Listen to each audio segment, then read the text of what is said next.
America के सामने हम क्या लैक करते हैं? अमेरिका के पास क्या है, बिजनेस इंटरनेशनल अपॉर्चुनिटीज ज़्यादा हैं, एंटरप्रेन्योर का पूरा माहौल है वहाँ पर, और गवर्नमेंट भी उसी हिसाब से सपोर्टिव है। तो इस वजह से हमारे यहाँ क्या है ना कि चूंकि इलेक्शंस है, तो इलेक्शंस में क्या है कि एक मेजॉरिटी पब्लिक को ध्यान दिया जाता है, और जो एंटरप्रेन्योर हैं, जो बड़े कारपोरेट हैं, उनको कोई ध्यान नहीं देता है, और ना ही वो लोग कभी इशू बने रहते हैं कभी किसी इलेक्शन का। जैसे डोनाल्ड ट्रंप ने कहा कि हम सरकारी नौकरी खत्म करेंगे, लोगों ने इसको सपोर्ट में वोट देकर जिताया। हमारे यहाँ कोई बोलते गवर्नमेंट नौकरी खत्म करेंगे, क्योंकि आपने प्राइवेट में पहले वैसी अपॉर्चुनिटी नहीं दी। तो आप कोई एक पैर पे बैसाखी लेके चल रहा है, तो उसका पहले पैर ठीक कर दीजिए, उसके बाद कहिए हम तुम्हारी बैसाखी छीन लेंगे। आप उसका पैर भी ठीक नहीं किया, कहेंगे तेरा बैसाखी छीन लेंगे तो मारेगा ही ना वो। अभी आपने ऊपर टैरिफ लगा दिया। हाँ, रिसिप्रोकल टैरिफ लगाया उसने, 26% हम लोग लगाया। चाइना में भी तो और बेहतर लगाया उसने, हमने 52 लगाया, उसने सब जो जितना लगाया उसका हाफ करके लगा दिया। रिसिप्रोकल उसने बोला ही है। तो ये अच्छा है गंदा है?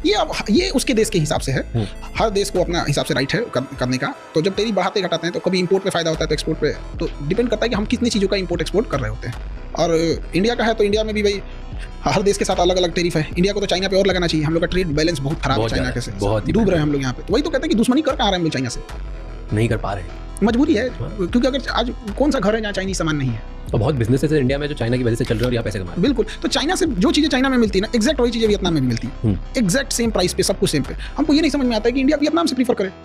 एटलीस्ट वियतनाम चाइना का दुश्मन है, उसी को मजबूत कर दे। नहीं यार, इतनी टेक्नोलॉजी नहीं है वियतनाम में इस लेवल की, जो कुछ भी मटेरियल बुलवाना हो तो ऐसा नहीं है कि हम लोग जैसे चाइना को अगर हम लोग रिप्लेसमेंट के तौर पे देखा जाए तो कुछ साउथ ईस्ट एशिया की कंट्रीज हैं, बट क्या है ना कि हमने ऑप्शन ही नहीं दिया किसी को। जब आप ऑप्शन नहीं देंगे तो अपडेट नहीं होगा, मार्केट नहीं होगी, किसी होटल में कस्टमर ही कम आएंगे, तो कितनी वेराइटीज रखेगा। तो कस्टमर पहले, अब वो तो चिकन और एग वाली मुर्गी पहले आया कि अंडा पहले आया, थोड़ा थोड़ा हम लोग को उधर जाना चाहिए उस एरिया में। बट चाइना का कुछ जरूरत से ज़्यादा डिपेंडेंसी है।